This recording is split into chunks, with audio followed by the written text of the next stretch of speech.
Hi hello నమస్తే welcome to our channel TG TV వార్తా కథనాలపై విశ్లేషణ కార్యక్రమం మార్నింగ్ న్యూస్కు స్వాగతం. నేను మీ జర్నలిస్ట్ సత్య. ముందుగా రాష్ట్రంలో జరిగిన రాజకీయ పరిణామాలను కనుక పరిశీలించినట్లయితే రెండు తెలుగు రాష్ట్రాల సీఎంల భేటీ నిన్నటి రోజున ప్రజాభవన్ వేదికగా జరిగింది. 1:45 పాటు జరిగిన చర్చల్లో ప్రాథమికంగా మూడంచెల విధానం ద్వారా సమస్యలు పరిష్కరించుకోవాలని, ఒకటి అధికారులతో కమిటీ, రెండోది మంత్రులతో కమిటీ. ఆ రెండింటిలో కూడా పరిష్కారం కాని పక్షంలో మూడోసారి స్వయంగా సీఎంలు ఇద్దరు కూర్చొని పరిష్కరించుకోవాలని, అక్కడ కూడా తెగని సమస్యలు ఏమైనా ఉంటే కేంద్ర ప్రభుత్వ సమక్షంలో వాటిని పరిష్కరించుకోవడానికి ముందుగా ఏకాభిప్రాయం కుదిరింది. మరోవైపు నిరుద్యోగులకు ఇచ్చిన హామీలను మాత్రం తుంగలో దొక్కింది రేవంత్ రెడ్డి ప్రభుత్వం. 1:50 గ్రూప్ 1లో ఏదైతే ఉన్నదో 1:100 కోసం కొట్లాడుతున్న నిరుద్యోగుల ఆశల మీద నీళ్లు చల్లింది. 1:50 ఫైనల్ చేస్తూ మరి ఇక్కడ నిర్ణయం జరిగింది. అదేవిధంగా డిఎస్సి కూడా వాయిదాకు ససేమిరా అంటున్నది. మరోసారి డిఎస్సిని మరి ఇక్కడ చుట్టుముట్టడానికి పిలుపునిచ్చింది నిరుద్యోగ జేఏసీ. రేపటి రోజున డిఎస్సిని మరి ముట్టడించాలని చెప్పి పిలుపునిచ్చింది. నిరుద్యోగుల సమస్యల మీద రేవంత్ రెడ్డి దృష్టి సారించినట్టుగా కనబడడం లేదు. ఒకవైపు నిన్నటి రోజున ఏదైతే తెలంగాణకు బద్ధ వ్యతిరేకంగా ఉన్న చంద్రబాబును మరి స్వాగత తోరణాలు ఏర్పాటు చేసిరు. నిన్నటి రోజున హైదరాబాద్కు ఘన స్వాగతం పలికిండ్రు. మరోవైపు తెలంగాణ కోసం పోరాటం చేసిన నిరుద్యోగులు, తమ భవిష్యత్తును తాకట్టు పెట్టిన నిరుద్యోగులందరినీ కూడా నిన్నటి రోజున నిర్బంధించిన తీరు చూస్తుంటే ఇదేనా బంగారు తెలంగాణ? ఈ తెలంగాణ కోసమేనా మనం ఇంతకాలం పోరాటం చేసింది అని, ఇదేనా మనం కోరుకున్న తెలంగాణ? దీనికోసమైనా మనం పోరాటాలు చేసి మరి తెలంగాణ తీసుకొచ్చుకున్నదనే అనుమానాలు వ్యక్తమైన పరిస్థితి నిన్నటి రోజున. ఏదైతే ఆంధ్ర పెత్తనం హైదరాబాద్లో కనబడొద్దని చెప్పి పూర్తి స్థాయిలో నిరుద్యోగులు, అదేవిధంగా విద్యార్థులు, రైతులు, సబ్బండ వర్ణాలు పోరాటం చేసినాయో నిన్నటి రోజున మరి చంద్రబాబు నాయుడుకు ఘనస్వాగతం పలికి మళ్ళీ హైదరాబాద్ మీద ఆంధ్ర పెత్తనం జరగబోతుందా అనే అనుమానాలు వ్యక్తమయ్యే పరిస్థితి నెలకొన్నది. మరి దీనికి ప్రధాన కారణం ఏంటంటే మరి తెలంగాణ ఏర్పడ్డ తర్వాత, విభజన ఏర్పడ్డ తర్వాత ఆంధ్రాకు సీఎంగా చంద్రబాబు నాయుడు అయితే తెలంగాణకు సీఎంగా మరి కేసీఆర్ సీఎంగా నియమింపబడ్డ తర్వాత మరి అప్పుడు కూడా చంద్రబాబు నాయుడు హైదరాబాద్కి వచ్చిండు. మరి ఈ రకంగా ఆయనకు ఆ రోజు ఎందుకు స్వాగత తోరణాలు ఏర్పాటు చేయలేదు? ఆ రోజు ఎందుకు ఘన స్వాగతాలు పలకలేదు? ఆ తర్వాత రెండో టర్మ్లో మరి ఏపీ సీఎంగా జగన్ మరి నియామకమైండు. జగన్ నియామకమైన తర్వాత కూడా అనేక సార్లు హైదరాబాద్కి వచ్చిండు. మరి ఈ రకమైన స్వాగత తోరణాలు కానీ స్వాగత కార్యక్రమాలు కానీ ఏర్పాటు చేయలేదు. ఈరోజు మళ్ళీ మూడోసారి ప్రభుత్వం ఏర్పాటు తర్వాత, అక్కడ రెండోసారి చంద్రబాబు నాయుడు ముఖ్యమంత్రి ఏర్పడిన తర్వాత ఆయన శిష్యుడు ఇక్కడ తెలంగాణలో సీఎంగా ఉండడం, ఆయన మూలాలన్నీ టీడీపీలో ఉండడం మూలంగా మరి ఇక్కడ ఏదైతే చంద్రబాబు నాయుడుకు ఘనంగా స్వాగతం పలికిండు. మళ్ళీ తెలుగుదేశం జెండాలు ఉవ్వెత్తున ఎగిసినాయి. అంటే రాబోయే రోజుల్లో మళ్ళీ తెలంగాణ మీద మరి ఇక్కడ ఆంధ్ర గుత్తాధిపత్యం రాబోతా ఉన్నదని చెప్పి నిన్న రోజున ఆందోళన చెందిండ్రు. మరి ఎవరి పాలైందిరో తెలంగాణ అంటూ ఏవైతే సోషల్ మీడియాలో ఆ తెలుగుదేశం జెండాలను మరి చూపిస్తూ అనేక మంది స్టేటస్లుగా పెట్టుకొని తమ ఆందోళనను వ్యక్తం చేసిన పరిస్థితిని కూడా మనం గమనించవచ్చు. రేవంత్ రెడ్డి ఏదైతే ఢిల్లీ పర్యటన ముగించుకొని వచ్చిన తర్వాత అమిత్ షా మీద, అదేవిధంగా కిషన్ రెడ్డి మీద ఎన్నికల కేసు కొట్టివేయడం కూడా తీవ్ర దుమారం రేగుతూ ఉన్నది. అంటే క్విడ్ ప్రోకోలాగా మీ కేసులు మేము కొట్టేయిస్తాం, మా కేసులు మీరు కొట్టేయించారు అన్నట్టుగా.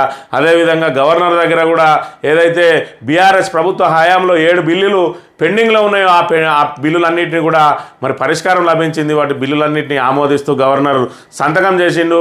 ఇదే బిల్లులు మరి అక్కడ ఏదైతే గత ప్రభుత్వం 2 సార్లు శాసనసభలో ఆమోదం పొందినా కూడా మరి అక్కడికి గవర్నర్ తమిళసాయిగా ఉండగా తిరస్కరించింది.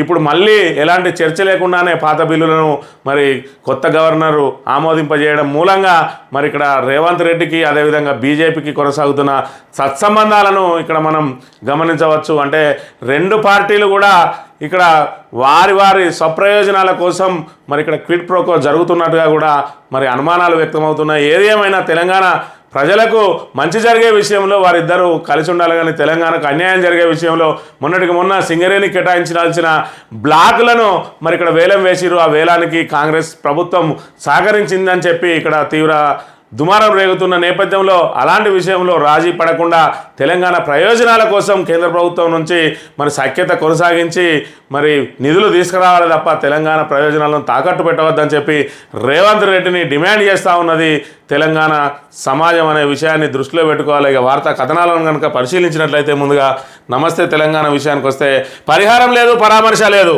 రైతు ప్రభాకర్ కుటుంబానికి ఏది సర్కార్ భరోసా? కనీస ఓదార్పునకు ముందుకు రాని రాష్ట్ర ప్రభుత్వం న్యాయం చేయాలని అర్థిస్తున్న బాధిత కుటుంబం. విచారణకు వచ్చిన ఎంఆర్ఓ కాలు పట్టుకున్న పిల్లలు, కలెక్టర్కు గోడు వెళ్ళబోసుకున్న తండ్రి వీరభద్రయ్య. పలకరింపునకు తీరికలేని ఖమ్మం మంత్రులు, ఫిరాయింపు ఎమ్మెల్యేల చేరికల్లో ఎవరికి వారు బిజీ. దగ్గరలోనే మంత్రి ఫామ్ హౌస్ అయినా తొంగి చూడలేదు.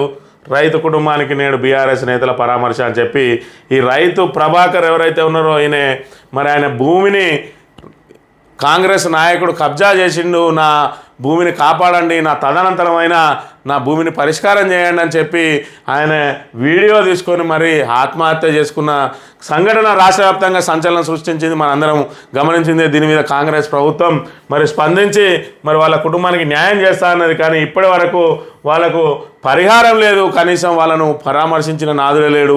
కనీసం ఖమ్మం జిల్లాకు సంబంధించిన ముగ్గురు మంత్రులు ఉన్నారు అక్కడ.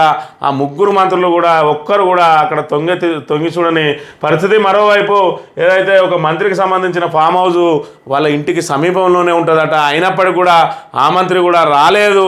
మరి వాళ్ళకు తీరిక దొరకడం లేదు. అంటే ఏదైతే ఇతర పార్టీలకు సంబంధించిన మరి ఎమ్మెల్యేలను, ఎమ్మెల్సీలను తమ పార్టీలో చేర్చుకోవడం మీద ఉన్న శ్రద్ధ ప్రజలకు సంబంధించి, రైతులకు సంబంధించి పడుతున్న ఇబ్బందులను తీర్చడంలో మాత్రం వాళ్ళు ముందుకు రావడం లేదని చెప్పి ఇక్కడ ప్రధానంగా మరి ఇక్కడ విమర్శిస్తూ కథనం ప్రచురించింది. అదేవిధంగా ఈరోజు రైతు కుటుంబానికి బీఆర్ఎస్ నేతలందరూ కూడా పరామర్శించి తమ వంతు సహకారం అందించడానికి వెళ్తున్న అంశాన్ని ఇక్కడ ప్రధానంగా ప్రచురించింది.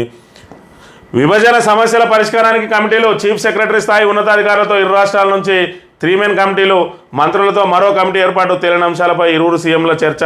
తెలుగు రాష్ట్రాల్లో డ్రగ్స్ నియంత్రణకు అడిషనల్ డీజీ స్థాయిలో 2 కమిటీలు. ఏపీ తెలంగాణ ముఖ్యమంత్రుల భేటీలో నిర్ణయం. వివరాలు మీడియాకు వెల్లడించిన బట్టి అని చెప్పి నిన్నటి రోజున మరి ఇక్కడ ఏదైతే 2 రాష్ట్రాల ముఖ్యమంత్రులు, ఆయా మరి శాఖల అధికారులు, 2 సిఎస్లు, అదేవిధంగా 4 మంత్రులు కలిసి నిన్న జరిగిన చర్చలు ప్రాథమికంగా మరి 1:45 నిమిషాల పాటు సాగిన చర్చల్లో మరి ఏదైతే అంశాల జోలికి వెళ్లకుండా వాటిని ఏ విధంగా పరిష్కరించుకుందామని చెప్పి మరి ఏదైతే 3 అంచెల విధానం ద్వారా ముందుగా అధికారుల ద్వారా పరిష్కారం అయ్యే వాటిని అధికారుల పరిధి దాటినాయి మంత్రుల ద్వారా, మంత్రుల సమక్షంలో కూడా పరిష్కారం కాని వాటిని ముఖ్యమంత్రులే నేరుగా కూర్చొని మరి ఇక్కడ పరిష్కరించుకోవాలని మరి మళ్ళీ తరచూ కలుస్తూ ఉందామని చెప్పి కూడా నిన్న చెప్పుకున్న పరిస్థితి. మరోవైపు గురు శిష్యుల బంధం మరి ఇక్కడ దృఢమవుతుందని చెప్పడానికి ఇక్కడ ప్రధానంగా వారి మధ్య జరిగిన చర్చలు మరి ఇక్కడ అంటే సఫలమా విఫలమా అనేది విడిచిపెడితే ఒక ఏదో పరిష్కారం కోసం ఒక మార్గాన్ని మాత్రం ఎంచుకున్నారు. అంటే వాళ్ళిద్దరి మధ్యలో ఉన్న సత్సంబంధాలతోటి మరి సమస్యలన్నీ కూడా త్వరగా పరిష్కారం కావాలని చెప్పి తెలంగాణ సమాజం అంతా కూడా కోరుకుంటూ ఉన్నది. ఇక 1:50 ఫైనల్ గ్రూప్ 1 ప్రిలిమ్స్ ఫలితాలపై సర్కార్ మంకుపట్టు. అభ్యర్థులు 1:100 కోరుతున్నా పట్టించుకొని టీజీపీఎస్సీ. గ్రూప్ 2, 3 పోస్టుల పెంపు, అభ్యర్థులను పుట్టదాఖలు. ఉద్యమం మరింత ఉధృతం చేస్తామన్న నిరుద్యోగ జేఏసీ. నిరుద్యోగులను ఎప్పటి నుంచో ఊరుస్తున్న Telangana public service commission group 1 prelims పరీక్ష ఫలితాలు త్వరలో రానున్నాయి. వారంలోగా ఎప్పుడైనా విడుదలయ్యే అవకాశాలు ఉన్నట్టు తెలుస్తుంది. గతంలో మెయిన్స్ ఎంపికైనా ఈ మార అవుతామో లేదోనని అవకాశం కోల్పోతామని అభ్యర్థుల భయం నెలకొన్నది. దీంతో గ్రూప్ 1 మెయిన్స్కు 1:100 నిష్పత్తి ప్రకారం ఎంపిక చేయాలని ఉద్యమమే చేస్తున్నారు. అయినా టీజీపీఎస్సీ పట్టించుకోవడం లేదని చెప్పి మరి 1:100 అనేది ప్రధాన డిమాండ్గా ఉన్నది నిరుద్యోగులకు. ఆ నిరుద్యోగులు మరి ఇలా మీకు జరిగే నష్టమే ఉన్నది. ఏదైతే మరి ఒక పోస్టుకు ఇప్పుడు 50 మందిని పిలుస్తూ ఉన్నారో 100 మందిని పిలవండి. మరి ఆ 100 మందిని పిలిచిన తర్వాత మరి మీరు ఇచ్చేది ఒకటే పోస్టులు పెంచవంటలేము, నిష్పత్తిని పెంచమంటున్నాం అని చెప్పిన నేపథ్యంలో గత ప్రభుత్వం మీద ఇదే అంశం మీద మరి తీవ్ర స్థాయిలో ఉధృతంగా పోరాటం చేసిన కాంగ్రెస్ పార్టీ ఇప్పుడు మరి పరిష్కరించాల్సిన బాధ్యత చేతిలో పెట్టుకొని మళ్ళీ విస్మరిస్తున్న అంశాన్ని ఇక్కడ మనం ప్రధానంగా గమనించవచ్చు. అదేవిధంగా గ్రూప్ 2, 3 పోస్టుల పెంపు కూడా మరి దాని మీద పల్లెత్తి మాట్లాడడం లేదు. అదేవిధంగా డిఎస్సి మరి మెగా డిఎస్సి ఇస్తా అని చెప్పి మాట మార్చి 11,000 వేయడం కూడా నిరుద్యోగులను తీవ్ర ఆగ్రహానికి గురి చేస్తూ ఉన్నది. అదేవిధంగా జీవో నెంబర్ 46 రద్దు చేస్తామన్నది ఇప్పటివరకు ఆ ఊసే లేదు. దీని మీద మరోసారి మళ్ళీ డిఎస్సిని ముట్టడించాలని చెప్పి ఇక్కడ నిరుద్యోగ జేఏసీ పిలుపునిచ్చిన అంశాన్ని మనం గమనించవచ్చు. అమిత్ షాపై కేసు వాపస్, రేవంత్ ఢిల్లీ పర్యటన తర్వాత కీలక పరిణామం, కిషన్ రెడ్డి పైన ఉపసంహరణ, కోడ్ ఉల్లంఘనపై ఆధారాలు లేవట ఛార్జిషీట్లో పేర్కొన్న పోలీసులు అని చెప్పి ఏదైతే ఢిల్లీలో అమిత్ షాను కలిసిన తర్వాత మరి ఏదైతే హైదరాబాద్కు వచ్చిన వెంటనే పోలీసులు అమిత్ షా మీద అదేవిధంగా కిషన్ రెడ్డి మీద పెట్టిన కేసును మరి ఇక్కడ వాపస్ తీసుకున్నారు. మరి వాళ్ళకు సంబంధించి కోడ్ ఉల్లంఘనపై ఆధారాలు లేవని చెప్తా ఉన్నారు. మరోవైపు ఏదైతే మరి పాత బస్తీలో ప్రచార కార్యక్రమం సందర్భంగా పిల్లలను ప్రచారానికి వాడుకున్నారని చెప్పి మరి ఇక్కడ టీపీసీసీ నేత నిరంజన్, అధికార ప్రతినిధి నిరంజన్ ఎవరైతే ఉన్నారో ఆయన ఫోటోతో సహా ఫిర్యాదు చేసిండు.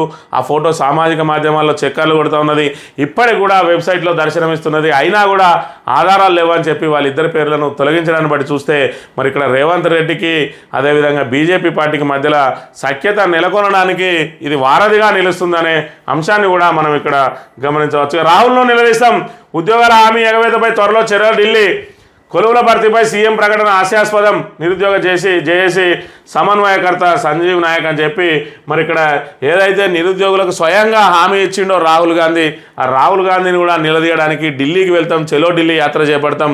ఇప్పుడు ఏదైతే రేవంత్ రెడ్డి మరి ఇక్కడ వేదాలు వల్లిస్తూ ఉన్నాడో మరి నిరుద్యోగులకు సంబంధించి అవన్నీ హాస్యాస్పదంగా ఉన్నాయి. ఇవన్నీ పీసీసీ అధ్యక్షునిగా ఉన్న సమయంలో మరి ఈ విషయాలన్నీ తెలియదా? ఆ రోజు నిరుద్యోగులను రెచ్చగొట్టి తాము రాగానే 2 లక్షల ఉద్యోగాలు ఇస్తా అన్నాడు, 1:100 పెంచుతా అన్నాడు.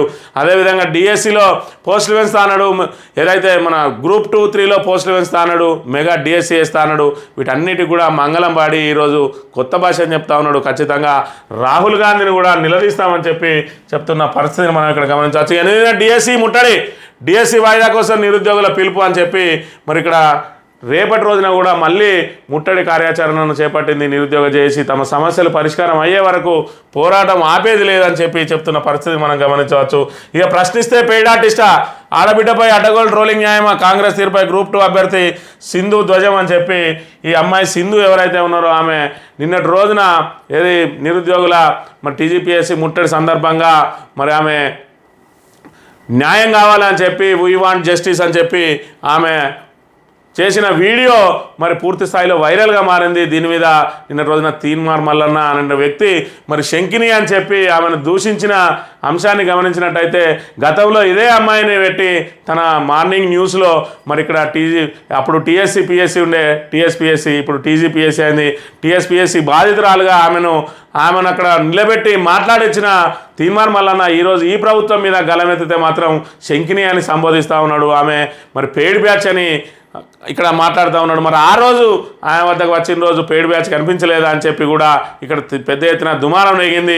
తీన్మార్ మల్లన్న అనేటోడు నిరుద్యోగులను రెచ్చగొట్టి తాను మాత్రం ఉద్యోగం సంపాదించుకొని ఈరోజు మళ్ళీ కాంగ్రెస్ మరి వాళ్ళ అడుగులకు మడుగులొత్తుతా ఉన్నాడు అని చెప్పి చెప్తున్న పరిస్థితి. అతడు కూడా పూర్తి స్థాయిలో రాజకీయ నాయకుగా మారిండు. తమ వద్దకు వస్తే మరి చెప్పులతో కొడతా అని కూడా తీవ్ర వ్యాఖ్యలు చేసింది సింధు. మరి ఈ అంశాన్ని మనం ప్రధానంగా గమనించవచ్చు. లేకపోతే తెలంగాణ దినపత్రిక విషయానికి వస్తే ఇప్పటికింతే, మళ్ళీ కలుద్దాం, అన్నిటికీ పరిష్కారం లభిస్తుంది అనుకోలేదు. సీఎంల సమావేశంపై డిప్యూటీ సీఎం బట్టి సమస్యల పరిష్కారానికి 2 కమిటీలు, ఉన్నతాధికారులతో త్రిసభ్య కమిటీ, 2 రాష్ట్రాల మంత్రులతో మరో కమిటీ, 1:45 నిమిషాల పాటు రేవంత్ చంద్రబాబు చర్చలు, 3 అంచెల్లో విభజన సమస్యలపై పరిష్కారాలు, డ్రగ్స్పై కలిసి పనిచేసేందుకు నిర్ణయం అని చెప్పి మరి ఇక్కడ ఏదైతే నిన్నటి రోజున కలిసిందో వాళ్ళు దానికి సంబంధించి ఎలాంటి నిర్ణయాలు అయితే జరగలేదు, కానీ మరి ఏ విధంగా పరిష్కరించుకోవాలని చెప్పి ఒక మార్గాన్ని మాత్రం వేసుకున్నారు. అది 3 అంచెల విధానం అని చెప్పి. కానీ దానికి సంబంధించి మరి ఎలాంటి చర్చ జరగకుండానే ప్రజలను డైవర్ట్ చేయడానికి మాత్రం మరి అనేక లీకులు ఇచ్చింది రేవంత్ మరి కార్యాలయం. ఏదైతే దానికి సంబంధించిన అంశాన్ని ఇక్కడ ప్రధానంగా ప్రచురించింది తెలంగాణ పత్రిక. జనాన్ని డైవర్ట్ చేయడానికే లీకులు, సీఎంల భేటీలో లీకుల వ్యవహారం హాట్ టాపిక్గా మారింది. టీటీడీలో వాటా, కోస్తా తీరంలో వాటాను సీఎం రేవంత్ రెడ్డి అడిగారంటూ వార్తలు వచ్చాయి. అయితే ఆ ప్రస్తావనే రాలేదని సమాచారం. లీకులు ఇచ్చి జనాన్ని డైవర్ట్ చేయడానికి అలా చేశారని ప్రచారం జరుగుతుంది. లీకులు ఇవ్వడం ద్వారా డైవర్షన్ పాలిటిక్స్ చేయడంలో రేవంత్ రెడ్డి తర్వాత ఎవరైనా అంటూ నెటిజన్లు విమర్శిస్తున్నారు. నిజంగా ఏ తెలంగాణ వాది అది కోరుకోడని, ఇది కేవలం టాపిక్ డైవర్షన్ కోసం ఇచ్చిన లీకులు మాత్రమేనని అంటున్నారు.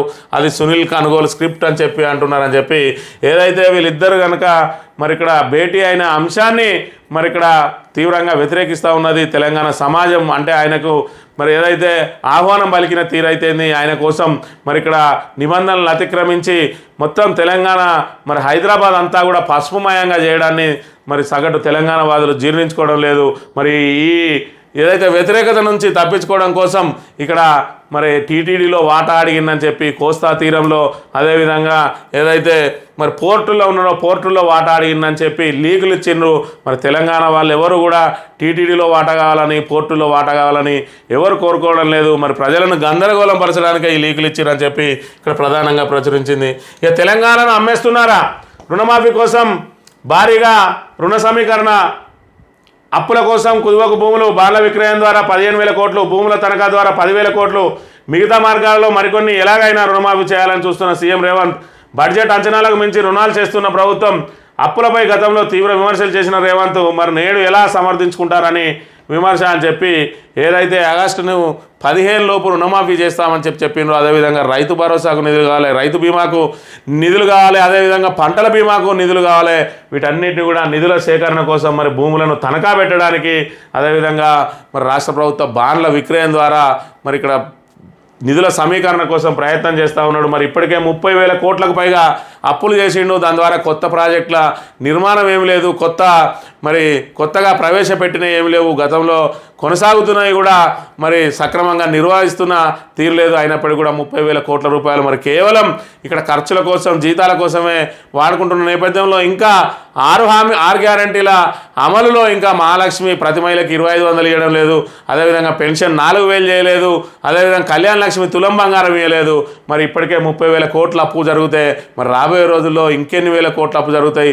ఇప్పటికీ రుణమాఫీకి సంబంధించి మరి అదేవిధంగా రైతు భరోసాకు, రైతు బీమాకు, అదేవిధంగా పంటల బీమాకు సంబంధించి 45,000 కోట్లు కూడా అపురూపకంగా తేనున్న నేపథ్యంలో మరి ఇప్పటికే 75,000 కోట్లకు చేరుతున్నది అప్పు. మరి మొదటి సంవత్సరం పూర్తి కాకముందే మరి 75,000 కోట్లకు చేరితే రాబోయే రోజులలో ఎన్ని లక్షల కోట్లు అప్పు చేస్తారని చెప్పి తెలంగాణ సమాజం అంతా కూడా ఆందోళన వ్యక్తం చేస్తున్న పరిస్థితి మనం గమనించవచ్చు.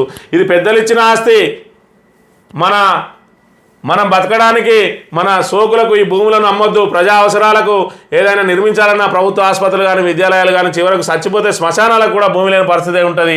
వీటిని ఎట్టి పరిస్థితుల్లో నమ్మకూడదు. తెలంగాణ జాతి సంపదను 5 ఏళ్లకు ఎన్నికైన కేసీఆర్ రాష్ట్రంలో ఉన్న అన్ని భూములను తెగనమ్మితే భవిష్యత్ తరాలకు ప్రభుత్వ భూములు అందుబాటులో లేకపోతే చివరకు శ్మశానాలకు కూడా కరువచ్చే పరిస్థితి ఉంది. ఇది ప్రతిపక్షంలో ఉండగా సీఎం రేవంత్ రెడ్డి అన్న మాటలు. ప్రభుత్వ భూముల అమ్మకాన్ని తీవ్రంగా వ్యతిరేకించారు ఆయన. కానీ నేడు ఆయన ఆ భూములనే బ్యాంకుల వద్ద కుదవపెట్టే పనిలో పడ్డారు. అలవి కానీ హామీలు ఇచ్చి వాటిని అమలు చేయడానికి నానా రకాలుగా రేవంత్ సర్కార్ కష్టపడుతోంది. చివరకు ప్రభుత్వ భూములపై కలపడ్డాయి. వాటిని కుదవపెట్టి కోట్లాది రూపాయలు తెచ్చుకునేందుకు మరి ఇక్కడ ప్రయత్నాలు సాగిస్తున్నారని చెప్పి గతంలో ఏదైతే ప్రభుత్వ భూముల కోసం మరి తీవ్రంగా ఆక్షేపణ చేసిన రేవంత్ రెడ్డి ఇప్పుడు వాటిని అన్నింటినీ కూడా కుదవబెట్టి మరి అప్పుల మీద కూడా తీవ్ర విమర్శలు చేసిన రేవంత్ రెడ్డి ఇప్పటికే 30,000 కోట్లకు పైగా అప్పులు చేసి మరో 45,000 కోట్లు అప్పులు తేవడానికి ప్రయత్నం చేస్తున్న నేపథ్యంలో మరి రాష్ట్రాన్ని అప్పుల కుప్పగా మార్చిందని చెప్పిన రేవంత్ రెడ్డి మళ్ళీ ఎందుకు అప్పులు చేస్తూ ఉన్నాడని మరి ఇక్కడ తెలంగాణ సమాజం అంతా కూడా ప్రశ్నిస్తున్న పరిస్థితిని మనం గమనించవచ్చు. వాళ్ళ ఆఫ్టర్ ఆల్ కార్పొరేటర్లు, నేను వారికి హెడ్. మేయర్ విజయలక్ష్మి అనుచిత వ్యాఖ్యలు రసాభాసగా మారిన జిహెచ్ఎంసీ కౌన్సిల్ సమావేశం. మేయర్ రాజీనామాకు బీఆర్ఎస్ కార్పొరేటర్ డిమాండ్.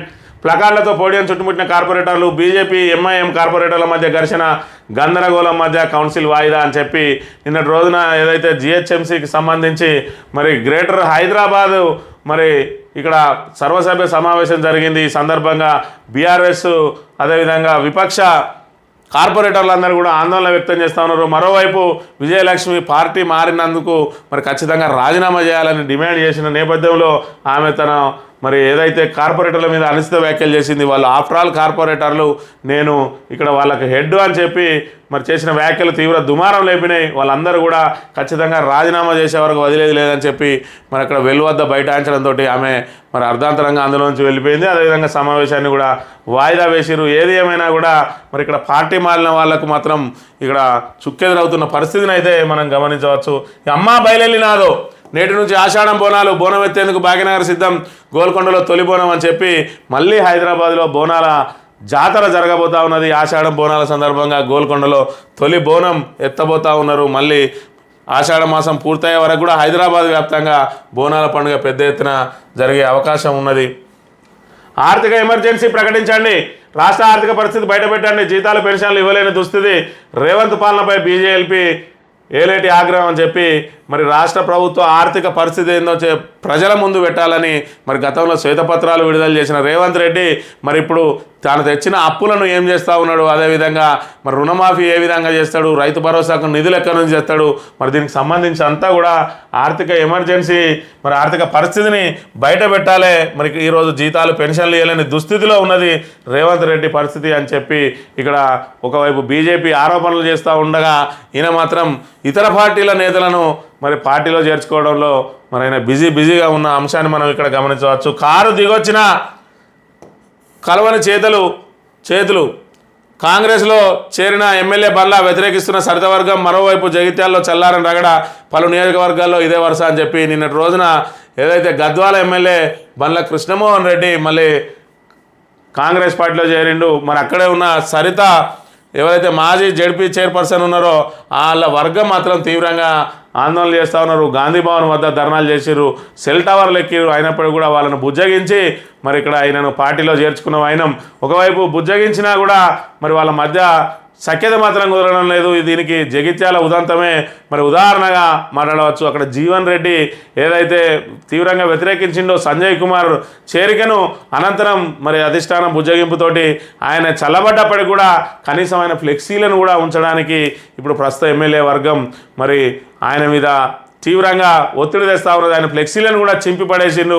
అంటే కొత్తగా వచ్చిన వాళ్ళు పాత వాళ్ళ మీద అజమాయిషి చేస్తారు. ఏది ఏమైనా నియోజకవర్గానికి ఎమ్మెల్యేలే మరి ప్రధాన పాత్ర ఉంటుంది కాబట్టి మరి కొత్తగా ఏది ముందొచ్చిన చెవుల కంటే వెనుకొచ్చిన కొమ్ములే వాడి అనేది ఈ విషయంలో మనకు ప్రధానంగా స్పష్టమైన అంశాన్ని మనం గమనించవచ్చు. సాక్షి దినపత్రిక విషయానికి వస్తే కమిటీలతో తేలుద్దామని చెప్పి మరి ఇరు రాష్ట్రాలు ఇక్కడ ఒక అంగీకారానికి వచ్చినాయని చెప్పి, అదేవిధంగా 7 బిల్లులకు గవర్నర్ ఓకే, పెండింగ్లో ఉన్న బిల్లులకు రాధాకృష్ణ ఆమోదం, దీర్ఘకాలంగా రాజ్భవన్లోనే ఆ బిల్లులు. బీఆర్ఎస్ సర్కార్ ప్రతిపాదించిన పలు బిల్లులకు తమిళసైన్యం ఇటీవల రాధాకృష్ణతో సీఎం రేవంత్ రెడ్డి సుదీర్ఘ భేటీ, పెండింగ్ బిల్లుల ప్రస్తావన వెంటనే ఆమోద ముద్ర అని చెప్పి ఇక్కడ గత ప్రభుత్వం బీఆర్ఎస్ ఉన్నప్పుడు మరి బీజేపీకి సంబంధించిన వ్యక్తే గవర్నర్గా ఉన్నారు, ఇప్పుడు బీజేపీకి సంబంధించిన గవర్నరే ఉన్నారు. మరి ఇక్కడ మరి 2 పార్టీల మధ్య పచ్చగడ్డి వేస్తే బగ్గుమంటది. భవిష్యత్తులో ఏ రోజు కూడా కలిసి ప్రభుత్వాన్ని ఏర్పాటు చేయరు అన్న 2 పార్టీలు ఇక్కడ బద్ధ విరోధులైన పార్టీలకు సంబంధించి మరి ఏ పని కావాలన్నా టకాటకా అయిపోతూ ఉన్నది. మరి భవిష్యత్తులో మరి కలిసే అవకాశం ఉన్నది, ఏ రకంగానైనా కలవచ్చనే అవకాశం ఉన్న బీఆర్ఎస్ బీజేపీల మధ్య మాత్రం సఖ్యత పొదగలేదు. అంటే మరి ఇక్కడ రేవంత్ రెడ్డి ద్వారా సఖ్యత కూరుతూ ఉన్నదా, లేదంటే కాంగ్రెస్ బీజేపీలు మరి ఇక్కడ బీఆర్ఎస్ను పూర్తిగా అంతం చేయడం కోసం మరి ఇక్కడ వాళ్ళు అనైతికంగా పొత్తులాగా ప్రవర్తిస్తున్నారు అనే అంశాన్ని గమనించాలి. గత ప్రభుత్వ హయాంలో 7 బిల్లులను మరి ఇక్కడ తన దగ్గరనే ఉంచుకొని వాటిని పెండింగ్లో పెట్టింది అప్పటి గవర్నర్ తమిళసై. మరి ఇప్పుడు ప్రభుత్వం కాంగ్రెస్ ప్రభుత్వం వచ్చింది, మరి బీజేపీకి సంబంధించిన వ్యక్తులే గవర్నర్గా ఉన్నారు. కానీ రేవంత్ రెడ్డి పోయి రాధాకృష్ణన్తో మాట్లాడంగానే ఆ 7 బిల్లులకు గవర్నర్ క్లియరెన్స్ ఇచ్చిండు అని అంటే మరి ఇక్కడ వీళ్ళ మధ్యలో ఏం జరుగుతుంది, భవిష్యత్తులో ఏం జరగబోతుంది అనేది మరి తెలంగాణ సమాజం అంతా కూడా ఆసక్తిగా ఎదురు చూస్తున్న అంశాన్ని మనం ఇక్కడ ప్రధానంగా గమనించవచ్చు. రాజీనామా చేయించి ఎన్నికలు వెళ్లే దమ్ముందా, ఫిరాయింపులపై సీఎం రేవంత్కు కేంద్ర మంత్రి బండి సవాల్. ఇదే నా మీ పాంచ్ న్యాయ్. బీఆర్ఎస్ బాటలో కాంగ్రెస్ అడుగులు.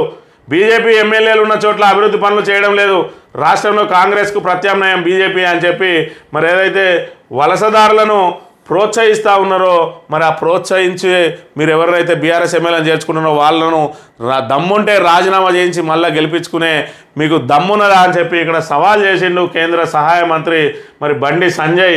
ఏదైతే మరి ఇక్కడ కాంగ్రెస్ పాంచ్ న్యాయాన్ని పెట్టింది, ఖచ్చితంగా ఫిరాయింపులు ఎవరికి పాల్పడ్డా కూడా వెంటనే వాళ్ళ పదవులు పోవాలి అని చెప్పి ఆకాంక్షించింది కాంగ్రెస్ పార్టీ. మరి ఇక్కడ రాష్ట్రంలో మాత్రం దాన్ని పాటించడం లేదు. మరి ఫిరాయింపుదారులను ప్రోత్సహిస్తున్నారు కదా, వాళ్ళను నిజంగానే మీకు పాంచ్ న్యాయం మీద కనుక మరి ఖచ్చితంగా చిత్తశుద్ధి ఉంటే మరి వాళ్ళను రాజీనామా చేయించు. మీరు రాజీనామా చేయిస్తే ఖచ్చితంగా అక్కడ బీజేపీ మరి విజయం సాధిస్తుందని కూడా ఆయన సవాల్ చేస్తున్న పరిస్థితిని మనం గమనించవచ్చు. బీఆర్ఎస్ యువగలం పార్టీ యంత్రాంగంలో యువతకు పెద్దపీట వేయాలని నిర్ణయం. సంస్థాగతంగా దిద్దుబాటు చర్యలు ప్రారంభించిన అధినేత కేసీఆర్. ఉద్యమంలో క్రియాశీల పాత్ర పోషించిన నేతలకు పార్టీ బాధ్యతలు, పార్టీ జిల్లా రాష్ట్ర కమిటీలో ప్రధాన పదవులు వారికే, ఉద్యోగంలో అండగా నిలిచిన ఉద్యోగ ఉపాధ్యాయ విద్యార్థి వర్గాలతో తిరిగి దోస్తీకి కసరత్తు. ఇప్పటికే కొందరితో సమావేశమై చర్చిస్తున్న పార్టీ కీలక నేతలు. వచ్చే నెలలో ఘనంగా పార్టీ ఆవిర్భావ సభ నిర్వహించే ఓ యోచన అని చెప్పి బీఆర్ఎస్ అధినేత మళ్ళీ పార్టీ సంస్థాగత నిర్మాణం మీద దృష్టి పెట్టిండు. అందరితో సమీక్షలు నిర్వహిస్తూ ఉన్నాడు. ఒకవైపు కారు దిగి వెళ్ళిపోతూ ఉన్నారు కొంతమంది ఎమ్మెల్యేలు ఎమ్మెల్సీలు. అయినా కూడా మరి వాటన్నిటినీ పట్టించుకోకుండా పార్టీ నిర్మాణం మీదనే దృష్టి పెట్టిండు. ఆయన కార్యకర్తలకు ప్రధానంగా చెప్తున్న అంశం ఒకటే, కాంగ్రెస్కు మనం ఏం చేయాల్సిన అవసరం లేదు, వాళ్ళు ఇచ్చిన హామీలు ఎట్టి పరిస్థితుల్లో నెరవేర్చరు, వాళ్ళకు ప్రజా సమస్యల మీద చిత్తశుద్ధి లేదు, ఖచ్చితంగా వాళ్ళు చేసే చిల్లర మల్లర పనులతోటి ప్రజలు తీవ్రంగా ఇబ్బంది పడతారు, ప్రజలే బీఆర్ఎస్కు బ్రహ్మరథం పడతారు. ఈరోజు ఎవరైతే కారు దిగి వెళ్ళిపోతున్నారో వాళ్ళ భవిష్యత్తు అంతా అంధకారంలోకి మారబోతూ ఉన్నది. చూడండి, భవిష్యత్తులో 100కు పైగా సీట్లతోటి మనమే వేస్తామని చెప్పి పోయిన కార్యకర్తలందరికీ కూడా మరి మన దగ్గరికి వచ్చిన ఎవరైతే ఎమ్మెల్యేలు ఉన్నారో వాళ్ళందరినీ మరి బీఆర్ఎస్లో మనం తయారు చేసుకున్న వాళ్ళే.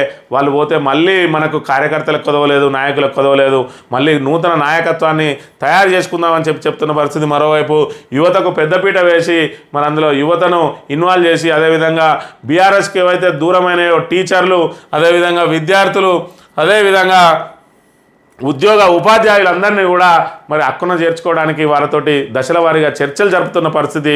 మరి మళ్ళీ పార్టీని కింది స్థాయి నుంచి బలోపేతం చేయడానికి కేసీఆర్ మరి పూర్తిగా సంస్థాగత నిర్మాణం మీద దృష్టి పెట్టిన అంశాన్ని మనం గమనించవచ్చు. మరి వచ్చే నెలలో మరి పార్టీ ఆవిర్భావ దినోత్సవాన్ని కూడా ఘనంగా నిర్వహించాలని, ఏదైతే ఏప్రిల్ 27న నిర్వహించాల్సిన మరి సభ మరి ఎన్నికల కోడ్ కారణంగా వాయిదా పడ్డదో దాన్ని ఇక్కడ తిరిగి నిర్వహించడానికి కూడా ఏర్పాట్లు చేస్తున్నట్టుగా సమాచారం. ఈ ఆంధ్రజ్యోతి విషయానికి వస్తే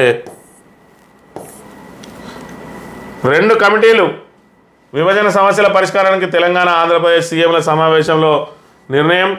చిన్న చిన్న సమస్యలపై పేచీలు వద్దు, మనోభావాలు దెబ్బతినకుండా పరిష్కరించుకుందాం, ముందు 2 అయినా చక్కదిద్దితే సానుకూలత. 70 అంశాలు, అధికారుల స్థాయిలోనే 50, మిగతా 20 మంత్రుల కమిటీల ద్వారా, అప్పటికి ఇంకా అవసరమైతే కేంద్రం వద్దకు అని చెప్పి చెప్తున్న పరిస్థితి. 23న కేంద్ర బడ్జెట్, ఈ నెల 22 నుంచి ఆగస్టు 12 వరకు పార్లమెంటు సమావేశాల్లో మరి 23న కేంద్ర బడ్జెట్ ప్రవేశపెట్టనున్నట్టుగా మరి నిన్నటి రోజున అధికారిక ప్రకటన వెలువడింది. ఏడాదికి 2 సార్లు టెట్ పరీక్ష నిర్వహిస్తారని నిబంధనలు సవరిస్తూ ప్రభుత్వం ఉత్తర్వులు జారీ చేసిందని ప్రధానంగా ప్రచురించింది. ఇక ఏదైతే మరి నీట్ యూజీని మరి ఇక్కడ వాయిదా పడ్డది మరి అని చెప్పి చెప్తున్న నేపథ్యంలో అసలు షెడ్యూలే ప్రకటించలేదు, వాయిదా ఎక్కడిది అని చెప్పి మరి ఇక్కడ కేంద్ర ప్రభుత్వం ఆ వార్తలను ఖండించింది. నీట్ యూజీ నిరవధిక వాయిదా అని చెప్పి మరి ఏదైతే వార్తలు వస్తున్నాయో అది సమంజసం కాదని, మేము ఇంకా షెడ్యూలే ప్రకటించలేదని, నెలాఖరులో నీట్ యూజీ కౌన్సిలింగ్ మరి నిర్వహిస్తామని చెప్పి రోజుకో వార్త పెట్టి విద్యార్థులను టెన్షన్ పెట్టద్దు అని చెప్పి కూడా చెప్తున్న పరిస్థితిని మనం ఇక్కడ గమనించవచ్చు. ఇక కాంగ్రెస్కు దమ్ముంటే ఫిరాయించిన ఎమ్మెల్యేలు స్థానాల్లో ఎన్నికలకు వెళ్ళాలని బండి సంజయ్ డిమాండ్ చేసిండు. అదేవిధంగా 7 బిల్లులకు గవర్నర్ ఆమోదం తెలిపిన అంశాన్ని ప్రధానంగా ప్రచురించింది ఇక్కడ ఆంధ్రజ్యోతి దినపత్రిక. ఇక ఈనాడు విషయానికి వస్తే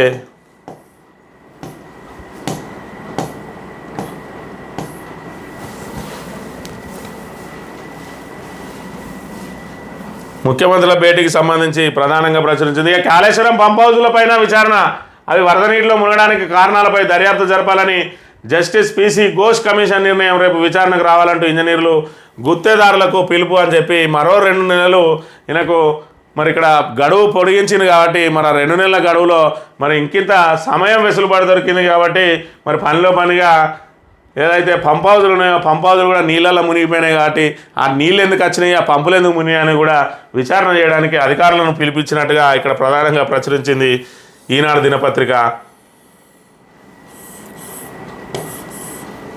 స్థానిక వార్తల విషయానికి వస్తే కొత్త చట్టాల్లో అనేకం పాతవే, ఫుల్ స్టాప్ కూడా మార్చలే, తామేదో తెచ్చినట్టు కేంద్రం గొప్పలు. మాజీ ఎంపీ వినోద్ కుమార్ కొత్త న్యాయ చట్టాలపై చర్చాగోష్ఠికి హాజరని చెప్పి ఏదైతే కొత్త చట్టాల్లో ఉన్నాయో తెచ్చిండ్రో వాటిలో అనేకం పాత చట్టాలే ఉన్నాయని చెప్పి 1-2 మార్పులు తప్ప పెద్దగా మార్పులు ఏం జరగలేదని చెప్పి ప్రధానంగా మరి ఇక్కడ ఏదైతే నిన్నటి రోజున చర్చాగోష్ఠి జరిగిందో కొత్త న్యాయ చట్టాల మీద మాజీ ఎంపీ వినోద్ కుమార్ తన అభిప్రాయం వ్యక్తం చేసిన అంశాన్ని ప్రధానంగా ప్రచురించింది. దమ్ముంటే రాజీనామా చేయి, లేకుంటే ఇంటిని ముట్టడిస్తాం, బయట తిరగకుండా అడ్డుకుంటాం. ఎమ్మెల్సీ భానుప్రసాదరావుకు బీఆర్ఎస్ నాయకులు రవీందర్ సింగ్, చెల్ల హరిశంకర్ హెచ్చరిక. కరీంనగర్ దమ్ముంటే పదవికి వెంటనే రాజీనామా చేసి మళ్ళీ పోటీ చేసి గెలవాలని కాంగ్రెస్ పార్టీలో చేరిన ఎమ్మెల్సీ బాణ ప్రసాదరావుకు బీఆర్ఎస్ నాయకులు రవీందర్ సింగ్, చెల్లా హరిశంకర్ సవాల్ విసిరారు. రాజీనామా చేయకుండా ఆ ఇంటిని ముట్టడిస్తామని, బయట తిరగకుండా అడ్డుకుంటామని హెచ్చరించారు. ఈ మేరకు శనివారం కరీంనగర్లో వేర్వేరుగా నిర్వహించిన విలేకరుల సమావేశాల్లో వారు మాట్లాడారు. బీఆర్ఎస్ అధినేత కేసీఆర్ అవకాశం ఇస్తే గెలిచి కాంగ్రెస్కు వెళ్ళడం ద్రోహం చేయడమేనని మండిపడ్డారు. అలా వెళ్ళిన వారంతా తమ బదులకు రాజీనామా చేసి గెలవాలని స్పష్టం చేసిరని చెప్పి భాను ప్రసాదరావు ఏదైతే ఉన్నాడో ఆయన నిన్నటి రోజున మరి ఇక్కడ కాంగ్రెస్ తీర్థం పుచ్చుకున్నాడు. ఆయనకు వ్యతిరేకంగా ఇక్కడ దమ్ముంటే రాజీనామా చేయి, మరి ఏదైతే స్థానిక సంస్థల ఎమ్మెల్సీగా స్థానిక సంస్థల వాళ్ళ తరఫున ఎన్నికైనవు, మరి నువ్వు ఏదైతే బీఆర్ఎస్ నుంచి గెలిచిన స్థానిక సంస్థల ప్రతినిధులందరూ తమ ప్రతినిధిగా ఎన్నుకుంటే ఈరోజు వాళ్ళందరినీ మోసం చేసి కాంగ్రెస్ పార్టీ ఎక్కిన నీ స్వార్థం కోసం కాంగ్రెస్ పడవ ఎక్కినావు కాబట్టి ఖచ్చితంగా రాజీనామా చేయాలని చెప్పి వాళ్ళు డిమాండ్ చేస్తున్న పరిస్థితిని మనం గమనించవచ్చు. రాజరాజేశ్వరం మిల్లులో టాస్క్ ఫోర్స్ దాడులు, 673 క్వింటాల ధాన్యం తేడా, 4 రోజుల్లో లోటును భర్తీ చేయకపోతే చర్యలు తప్పవని హెచ్చరిక అని చెప్పి తాడికల్ శివార్లోని రాజరాజేశ్వర పారాబాయిల్ మిల్లులోని ధాన్యం నిల్వల్లో భారీగా తేడాలున్నట్టు అధికారులు తెలిపారు. శనివారం సాయంత్రం civil supplies enforcement task force అధికారి లక్ష్మారెడ్డి ఆధ్వర్యంలో దాడులు నిర్వహించారు. రాత్రి వరకు తనిఖీలు కొనసాగా మిల్లులో ఉండాల్సిన ధాన్యం నిల్వల్లో భారీగా వ్యత్యాసం ఉన్నట్టు గుర్తించారు. ఈ సందర్భంగా 2022-23 యాసంగి సీజన్, 23-24 వానాకాలం సీజన్, 23-24 యాసంగి సీజన్ చెందిన 3,24,000 క్వింటాల ధాన్యం నిల్వలను తనిఖీ చేశారు. ఈ సందర్భంగా 1,630 బ్యాగులు, 673 క్వింటాలు తక్కువగా ఉన్నట్టు వెల్లడించారు. 4 రోజుల్లో లోటు ధాన్యాన్ని చూపి సీఎంఆర్ ఇవ్వాలని, లేదంటే చర్యలు తప్పవని సదరు మిల్లు యజమానులకు ఆదేశాలు జారీ చేసినట్టు వెల్లడించారు. దాడుల్లో పౌర సరఫరాల శాఖ జగిత్యాల డిఎం అతిరామ్, శంకరపట్నం నాయబ్ తహసీల్దార్ రమేష్ బాబు, కేశవపట్నం ఏఎస్ఐ సుధాకర్ తదితరులు ఉన్నారని చెప్పి అయితే రాజరాజేశ్వరం మిల్లులో టాస్క్ ఫోర్స్ దాడులు చేసిరు. మరి ఇక్కడ ధాన్యం 673 క్వింటాల ధాన్యం తేడా వస్తుందని చెప్తా ఉన్నారు. మరోవైపు ఇక్కడ ఆల్రెడీ ఏదైతే మిల్లుల మీద మరి ఇక్కడ దాడులు చేసిర్రు, ఏది పౌర సరఫరాల అధికారులు అదేవిధంగా రెవెన్యూ అధికారులు దాడులు చేసి వాటిలో పూర్తి స్థాయిలో ధాన్యం లేదని కేసులు నమోదు చేసి మరి క్రిమినల్ కేసులు పెట్టిన వాళ్ళకు కూడా తిరిగి ధాన్యాన్ని ఇస్తూ ఉన్నారు. మరి వాళ్ళకు ఏదైతే ఆ ఫైన్లు మాఫీ చేస్తూ ఉన్నారు, వాళ్ళు కట్టాల్సిన పైసలకు కూడా మరి ఇక్కడ వాయిదాలు చెల్లిస్తూ ఉన్నారు. అంటే వడ్డించేటోడు మనోడైతే ఏ బంతిలో కూర్చుంటేందని చెప్పి ఈ మిల్లుకు సంబంధించిన వాళ్ళు ఎవరైతే మరి కాంగ్రెస్ పార్టీకి సంబంధించిన వాళ్ళు అయితే వాళ్ళ మీద చర్యలు ఉండలేవు. ఏదైనా కాంగ్రెస్ ఇతరులు ఎవరైనా ఉంటే మరి వాళ్ళను కక్ష సాధింపులో భాగంగా ఈ దాడులకు వాడుకుంటున్న పరిస్థితిని కూడా మనం గమనించవచ్చు. ఇక్కడ మంత్రి ప్రాంతానికి సంబంధించిన మరి ఒక నాయకుడు మరి ఇక్కడ బీఆర్ఎస్ నుంచి కాంగ్రెస్ తీర్థం పుచ్చుకోవడానికి వాళ్ళకు లొంగిపోతే ఆయన మీద క్రిమినల్ కేసు నమోదైనా కూడా ఆయనకు అరెస్ట్ కాకుండా బెయిల్ వచ్చే వరకు కూడా ఆయన అరెస్ట్ చేయకుండా ఆపిండ్రు. అదేవిధంగా తిరిగి ఆయన మిల్లు మళ్ళీ పునరుద్ధరణ చేసిండ్రు, ఆయన మీద పడ్డ ఫైన్ అంతా కూడా మాఫీ చేసిండ్రు. ఆయన కట్టాల్సిన సుమారు 6 కోట్ల రూపాయలు మరి వాటికి కూడా వాయిదాలు ఇచ్చి మళ్ళీ యథావిధిగా వాళ్ళకు ధాన్యం ఇస్తున్న పరిస్థితిని మనం ఇక్కడ గమనించవచ్చు. అదే అతడు మరి కాంగ్రెస్ కనుక లొంగిపోకపోయి ఉంటే ఇప్పటికే జైల్లో ఊసలు లెక్క పెట్టాల్సి ఉండు, ఆయన ఆస్తులన్నింటినీ కూడా వేలం వేసే పరిస్థితి కూడా ఉండు. ఇది పరిస్థితి. అంటే మరి కాంగ్రెస్కు సంబంధించిన వాళ్ళైతే ఒక రకంగా, మరి ప్రతిపక్షాలకు సంబంధించిన వాళ్ళైతే ఒక రకంగా ఉన్నది ఇప్పుడు వ్యాపారుల పరిస్థితి అనే అంశాన్ని కూడా మనం ఇక్కడ ప్రధానంగా గమనించాలి. ఇది ఈరోజు మార్నింగ్ న్యూస్. తిరిగి రేపు కలుద్దాం. Thank you very much.